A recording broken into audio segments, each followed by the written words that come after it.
call it a cliche, but it's been a full year of me owning my Nissan Note E12 that I bought in 2015 last year. And I feel as though my sense of purpose has been renewed.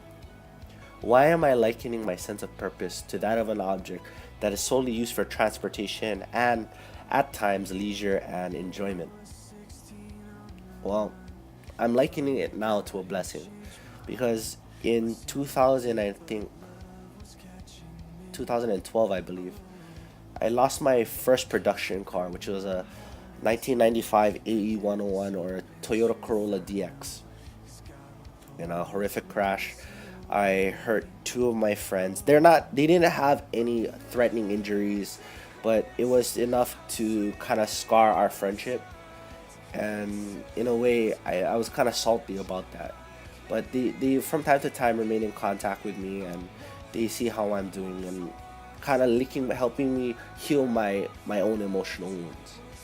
And in a way, I held this stain for my life and God. Like in that time as well, like when I had the car, I got baptized.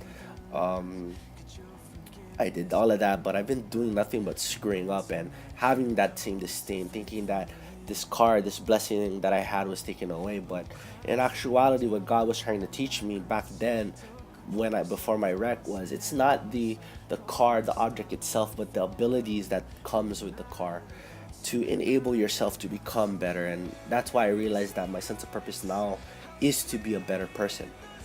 And you guys may think that it's kind of a cliche thing to say, but that cliche thing is actually so powerful because you have to literally lick your wounds to see that, and put salt in your wounds for it to heal quicker, to see that, hey, this incident that made us sour, this incident that made us bitter, that taste was put in our mouths for us to learn this lesson.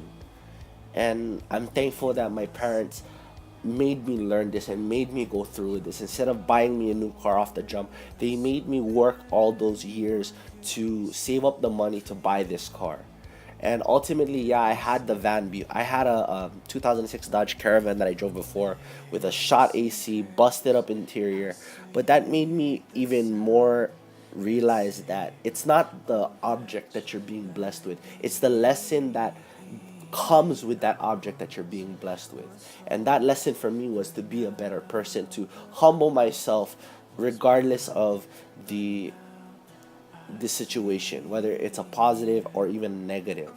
And more so to me buying this car with my hard-earned money and the assistance of my parents' good credit, ultimately help understand what was the better person. Because when we went to the dealership, we met this one old uncle that helped us out with our purchase. He was really awesome, but the other guy that was assisting him fucked up our order and made it seem like, oh, we were the ones that fucked up. We didn't do what we were doing. And my mom and dad remained humbled through that. They were a bit peeved, but they remained humble through that. And what that taught me was, even though you do deserve better, there are things that just should be faced on, or not faced on, based on, um, just practicality. And for me, that's what I learned, in that being a better person is also being practical with whatever it is you want. So leading up to this too, I realized that this is what God had planned for me. Not necessarily the brand new car in 2015, but it was the lesson of being humble, the lesson of being a better person. And I just want to thank my mom and dad. Thank you, mom and dad, for blessing me in large part with this Nissan Note E12, as well as thank you, God, for giving me parents to teach me this lesson in humility.